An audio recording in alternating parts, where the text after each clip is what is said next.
poverty rate, for a family of 4, that's around $70,000. And you can send your kids to a private school, and that's what the state will pay that private school. They don't have to do the testing we have to. They don't have to do the special ed things we have to.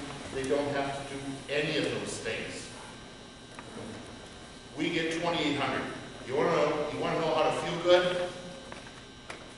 Pepin only gets $1,400, and they're still in the 15% hold harmless too. That's what's happening to rural schools in the state of Wisconsin. I hear legislators talk. I've been at Madison. I've spoken in Madison. I hear legislators say we've got to do something for the rural schools. I even heard during the election Governor Walker say we've got to do something for the rural schools. Todd Berry, who is the president of the Wisconsin Taxpayers Alliance, and he and I have become good friends over the years. Todd Berry, 3 years ago, said a lot of schools are going to be able to take this when the big budget cut came in, except small schools with declining enrollment. Well, small schools with declining enrollment is pretty close, in that definition, is pretty close to about 45% of the schools in this state. But it doesn't help. Todd told me, he said, you know, you are the state champions in declining enrollment. You don't, and we talked about it tonight, I always joke, yeah, and you don't get a gold ball and a trophy case for that either. You just get an awful lot less money to run your school by. And that's kind of where we are. Anybody have any questions for me? If not, I'm usually in here. You call most hours of the day, and you might catch me here. So if you have any questions, you look things over and say, Steve, why is it this way? Why is it that way? Give me a call. Yeah.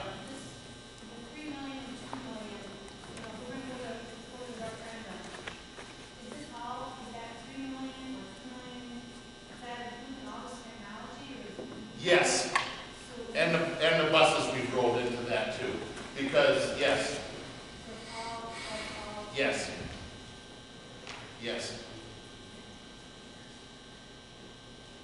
yeah, yeah, because I think about 1.8 and about 2.8 is what the estimates are on the projects. 1.8 million, 2.8 million. There would have to be, and that's for the board to decide on, but there would have to be. It's essential that we pass the operating levy, as they showed tonight. If not, the deficits are going to be there. I don't know if they'll be as great as the projections are showing. They could very well, if things happen like it happened within the last couple of years, they could very well, Dave. One thing that will help us is the energy costs and stuff, but the other, one part would be for the capital improvements and energy efficiencies. The other part would be for the operating levy. You might be wondering why we're on such a tight timeline here as far as the referendum. The reason why is if it's approved, we need to get things ordered to start the process here in school so the work can be done during the summer. You know, replacing the furnace, doing all lighting upgrades and all that. So that's why we're on a very tight time frame. And but you know, sometimes we already have something to think about when we get to it. So it's not that we're doing a knee-jerk thing. The energy committee, the board, we've been very, very busy looking at numbers day and night, and so we can get here tonight and present it to you. Yes. We know what the enrollment is going to be in the next 5 years. Do you have an idea? Yeah, the projections are it's going to remain flat. Well, there was a minus 20, Dennis, over a 5-year period right now of our own students. Yeah. But that doesn't include open enrollment. Now that open enrollment, as Dennis said, has stayed pretty steady. In fact, we probably pick up 3, 4 open enrollment students, 5, 6, 7 a year. As you saw on the chart that Michelle and Scott had, it showed some years where we had an 8 in there, a 6, and a 5, a 3. But yeah, and It's one of the major reasons why we should stay open, stay functioning, because we have something here. We're attracting that many open enrollment students. I mean, almost 50 a year, that's, to me, is phenomenal. We have what, average of 10. what's that? We have an average of 10 students from our district that go somewhere else. Right now, and to be honest, we picked up one of them back this year, and one that we never had, that had always went to this other school, but came back this year, and we picked up a couple others along the way too, that had been at other schools, never been to ours, but moved into town, and then came here. So, and have stayed. Do you foresee any growth in enrollment from the Mexican population that's within the area? They're I mean, I know starting, some of those they're afraid to come out right now, some of them, and we've tried to encourage them here because that information is all confidential.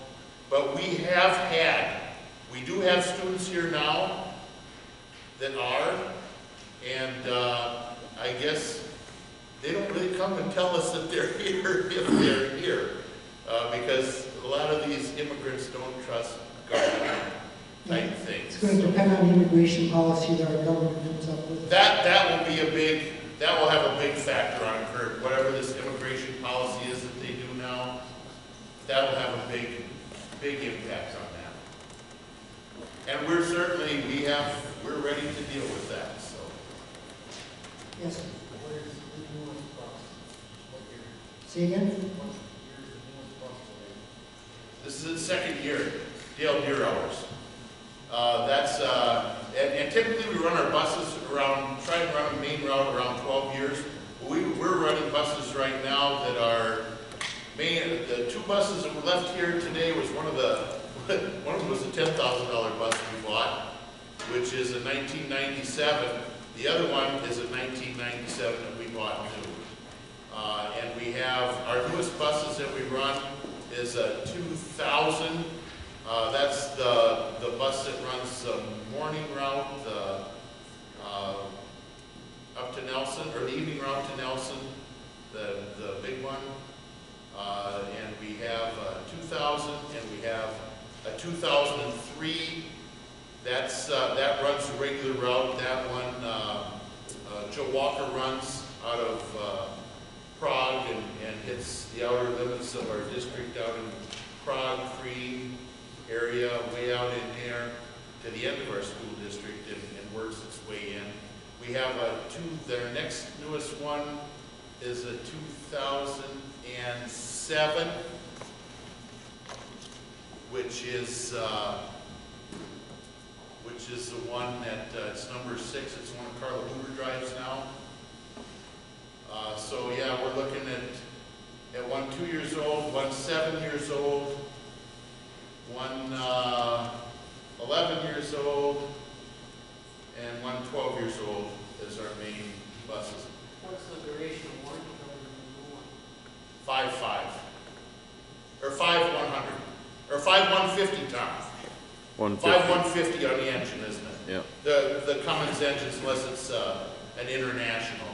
I know before we got the new bus a year ago, it was very common at a meeting, look at the monthly vouchers, school repair bus bill, many times it'd be around 13 grand. I mean, it just, it just blew my brains out. I just asked. Yeah, since we've gotten a new bus, that's been cut down to 1,300 to 2,000, so there's substantial. You got a newer one, you don't have a new one. Your free initial, your free DDF, your free DPF.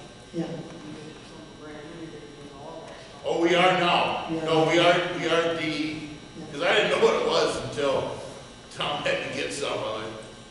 But yeah, our newest bus does have the DF, the one Dale Deer Hour. Yeah, it's a Tier 4 engine. Yeah. Any other questions? How many kids are typically on a bus? Not that many, sometimes. The one out of Nelson is pretty full. That bus from Nelson comes in here, and it's our largest bus route. Years ago, the largest bus route we had started out in Creed, and it came up County Road E and made a couple stops off of N, off of North N, I call it. Came back along E, picks them up on South N, picked kids up all the way, oh, and then we went back at Harold, and we went back on Blank Hill, back in there, and we came through, and by the time we got to Knowles, and then we came down the hill and got into the city, we could go just about as far as the Lutheran church, and that bus was full. And that was the largest bus we had in our system at that time, which was probably an 81 passenger.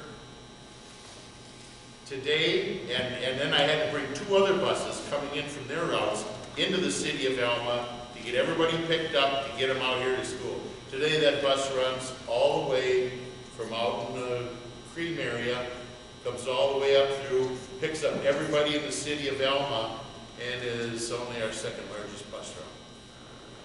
The bus route that comes through Nelson is our largest bus route, and if kids are inside the district, you can haul them if they're open enrollment students, and that's where our open enrollment students are coming. They come from all districts, every school district that surrounds us, we have open enrollment students coming from, but the majority are from the Durand School District.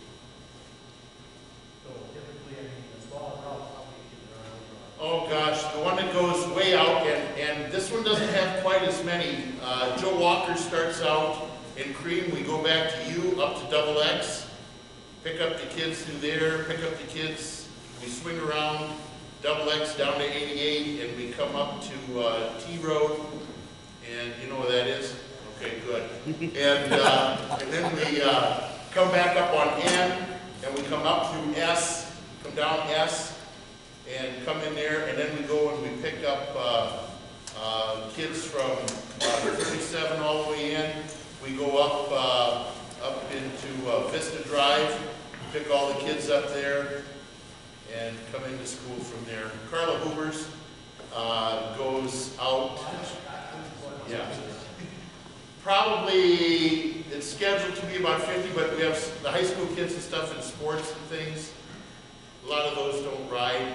There's more in the mornings than there are in the evenings because the junior high kids and stuff stay. When the buses pull out in the evenings, they don't look that full, but I would say the smallest bus probably carries about 30, and the largest buses are up there at 70 to the Nelson bus. If everybody would ride that bus, we'd be right at capacity 83.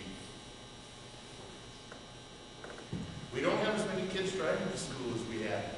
Now maybe the gas prices will change that again. When the gas prices went up, there weren't as many kids driving to school. Ken?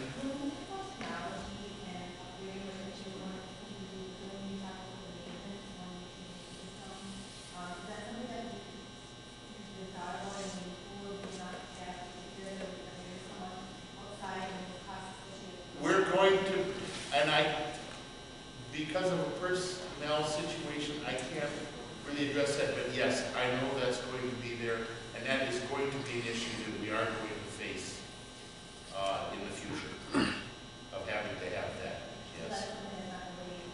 That's something that's not a capital thing. That's a personnel thing, and that would come in your regular budget, your operations budget, which is what the other levy is a part of. Okay? Yeah, the capital budget is only for upgrades and things like that. The personnel issues and stuff, you can't get all the money up front for that and pay it off to the person that does that over 15 years. Yeah. And E-rate is also going to be taking a look at giving us maybe some money for doing that too. And then I just wanted to make sure, I think I represented what else we know is that when we got to these upgrades already for the Wi-Fi and bringing in these different sources, they're compatible with the different stable Chromebook or the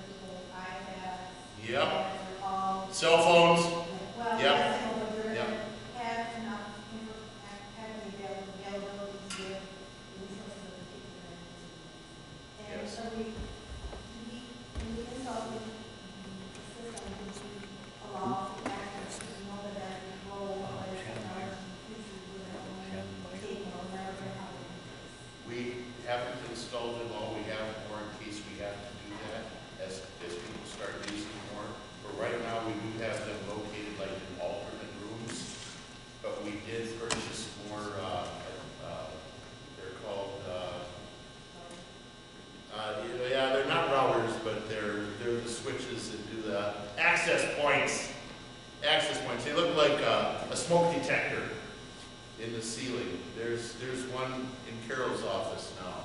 Looks like a smoke detector up there. But that's what they are, access points, yeah. And if we find any place that we're not getting coverage, we have something put in.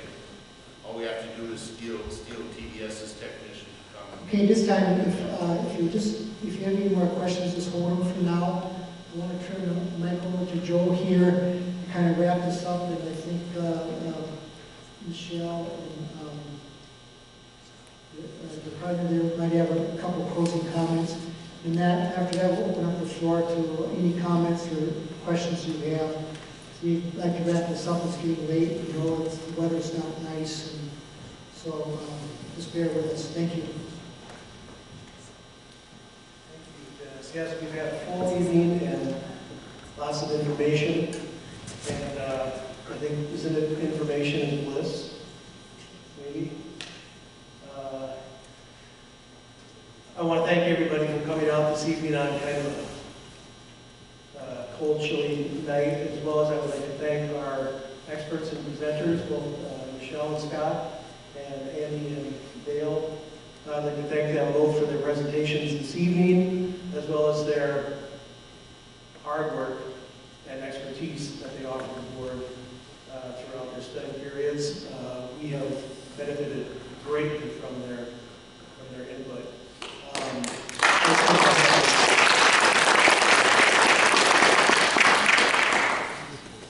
And so on behalf of the board, I'd also like to extend an invitation to all of you as community members, as stakeholders in this community, in this education community. Make sure you take handouts with you, look them over, think about it, discuss with other community members, discuss with people you know, other stakeholders, people who weren't here, able to be here tonight. And as Steve mentioned, send emails, give calls to the school with questions, with comments. We will be having our next regular board meeting for this month, I believe, the 19th. Is that correct?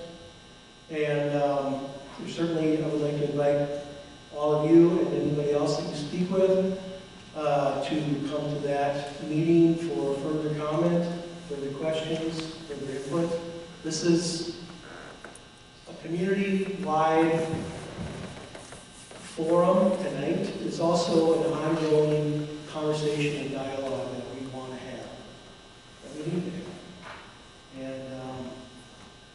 And I think the question that we leave with tonight is, to some extent, of course, where do we go from here? But also, how do we get there? And I think we've heard a lot of specifics, a lot of details, a lot of information in the process, but what it really does come down to is, in a nutshell, from what Scott and Michelle presented, we need to do something to continue to provide the exceptional opportunities for education and growth that the schools become known for, and this community values. And we can't do nothing.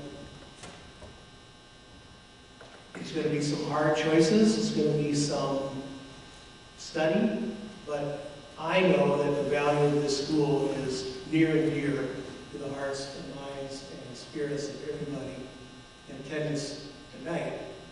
Your presence demonstrates that, as well as many people out in the community who are looking for direction. And the board we're more than willing and more than ready to steer that course with all of you. So with that, I guess I would just like to once again extend the opportunity to you now, this evening. I know it's been a long night, it's getting later, and I don't want to obligate you in any kind of way, but if there are any further questions or last points that anybody would like to make, please do so. And at the same time, I wish you all a pleasant evening and look forward to hearing from you and others. Thank you.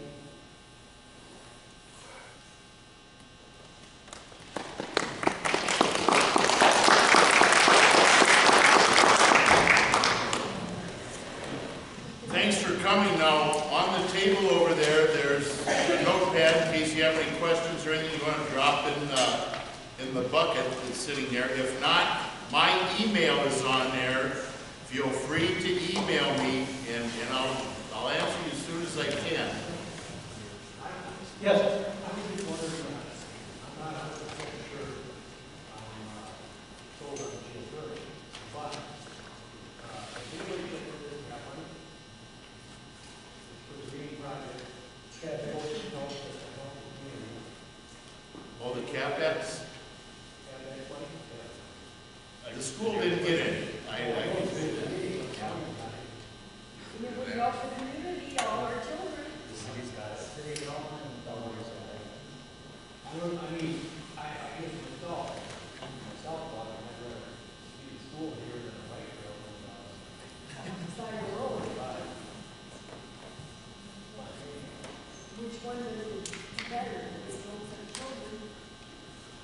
I don't know, I think it's worth the whole. Like you, my family has lived in a geothermal house for 27 years. Of course, we're also a passive solar home. And I wouldn't have it either way. I mean, we've been tremendously satisfied with it. It's very economical. I don't have to depend on a foreign government somewhere to set the price of gas that we have to buy. We're totally electric in the whole house is. And I know, talking with friends and acquaintances, our monthly electric bill is way, way below what anyone else I know pays. Yeah. Yeah, I would have it the other way, but the only problem is, you're gonna have a geothermal system. Yeah. You're gonna have a backup of that geothermal. Oh, yeah, we have a backup also, yeah. So that's what I'm saying, that little boiler is gonna heat the school. Well, you might see there's a backup to that boiler. I mean, there's a holistic system. The engineers will explain better than I can. Yeah, okay. Are there any other questions or comments? Before you go, I'd just like to give you some food for thought. Something to think about, or you have enough to think about already. It's been going on for the last couple of years. Why don't we just consolidate Pepin rather than cooperate with them? Well, if you put the pencil on the paper and figure it out, it'd be very, very expensive because of land values and what they pay mill rate, what we pay mill rate, and our geographical location. It would be much better. We cooperate with them now, I think, 7 teachers, plus coaches. In the future, we can very well dialogue about cooperating with other things, administrative duties, and such things in that area. So cooperating with Pippin is not what we're with yet. There's much we can still do. Other things that are coming down the road, the reason why the geothermal will be a benefit, air conditioning during the summer, is that year-round school is coming down the road. It's going to be a reality someday, sooner or later. So we would be prepared for that. And along with a year-round school is also 4-day school systems, which are very economical if it's done right and used creatively. The other option would be is that we dissolve the school district and become a charter school. Steve gave you the figures, $7,500 a student we would get. And so that's just some food for thought, ideas to think about, possibilities. But like I said earlier, the school will stay open as long as you want it to. And we'll maintain the high standards that we have. Thank you.